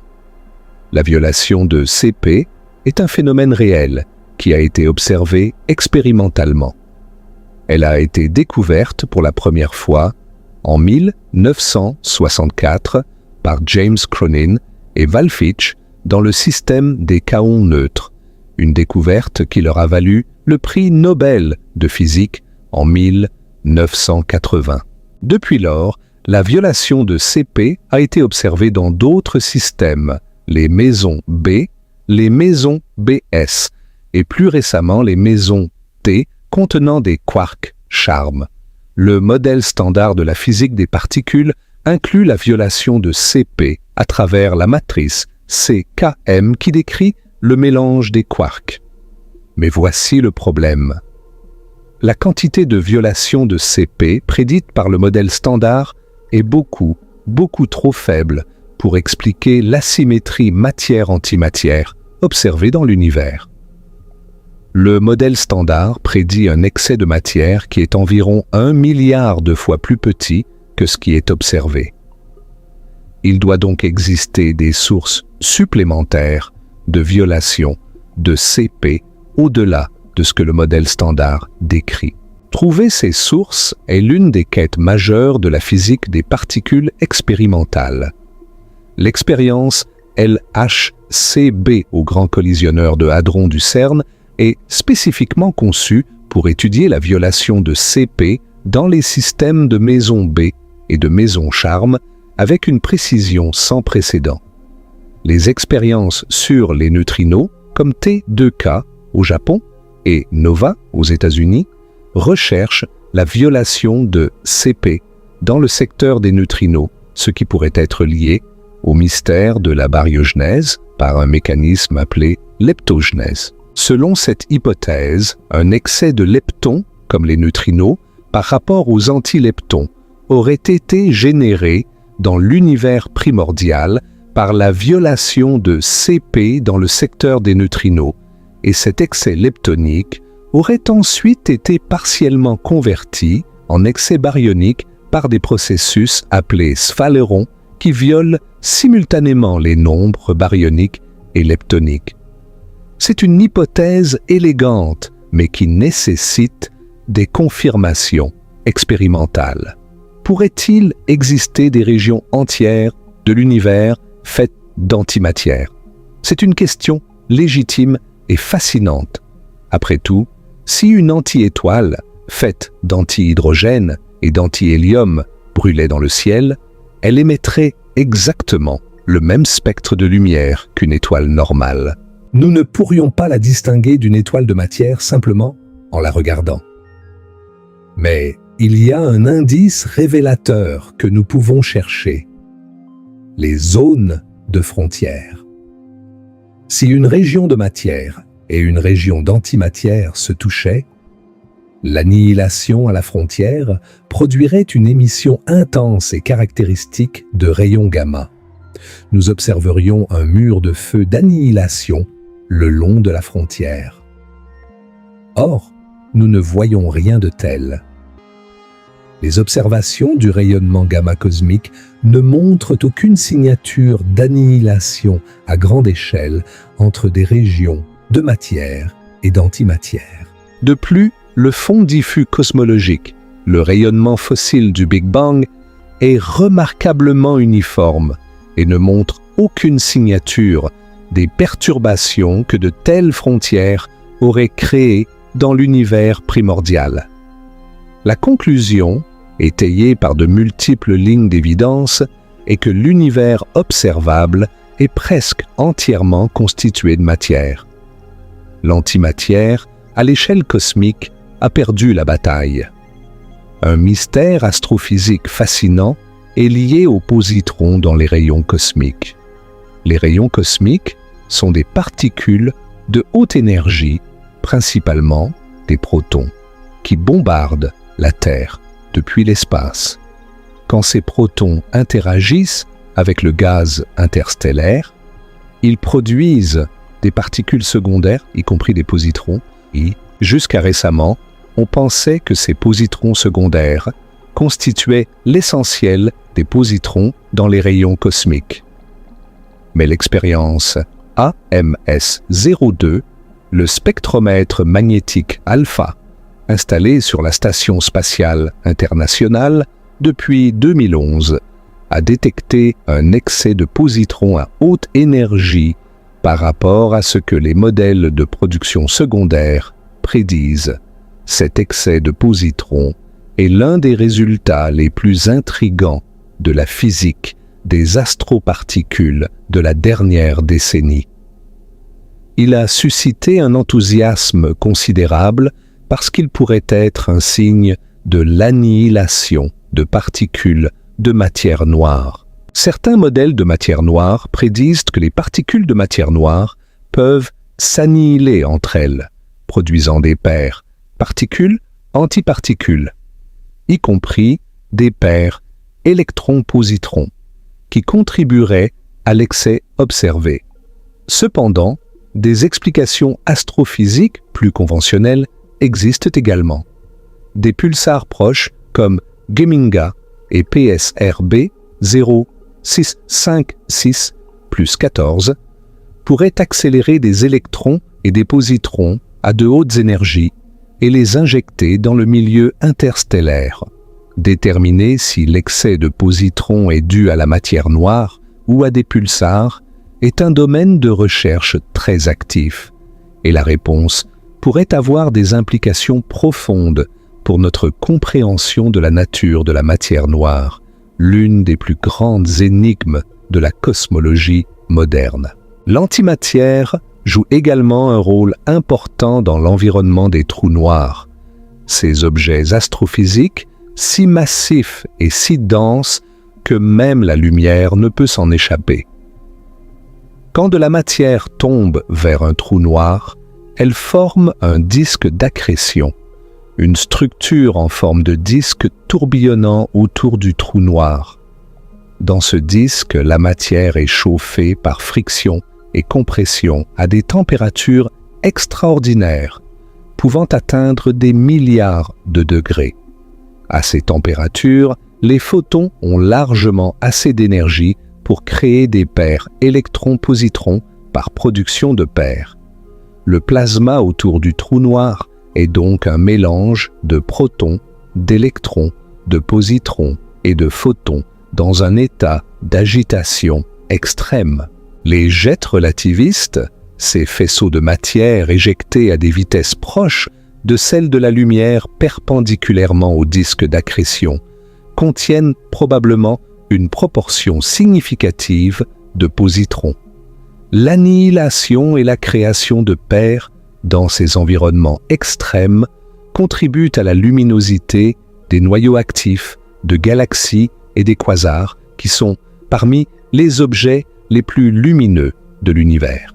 Et puis, il y a le rayonnement de Hawking, l'une des prédictions les plus extraordinaires de la physique théorique. En 1974, Stephen Hawking a montré, en combinant la mécanique quantique et la relativité générale, que les trous noirs ne sont pas totalement noirs. Ils émettent un rayonnement thermique extrêmement faible, appelé rayonnement de Hawking. Le mécanisme impliqué est intimement lié aux fluctuations du vide quantique.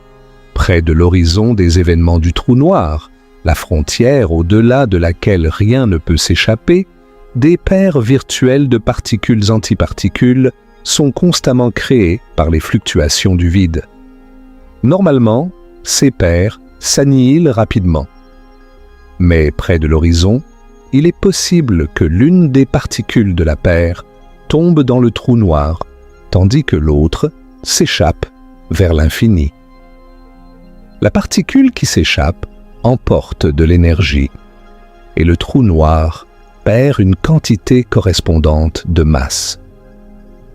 Au fil du temps, incroyablement lentement pour les grands trous noirs, le trou noir s'évapore. Un trou noir de la masse du Soleil mettrait environ 10 puissance 67 années à s'évaporer, un temps inimaginablement plus long que l'âge actuel de l'univers.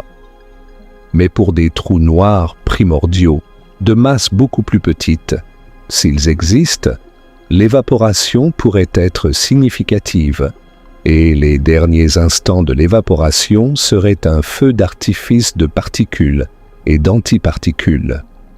L'antimatière est donc connectée aux objets les plus extrêmes et les plus mystérieux de l'univers, et sa compréhension est inséparable de notre compréhension de la gravité, de la mécanique quantique et de la nature de l'espace-temps lui-même.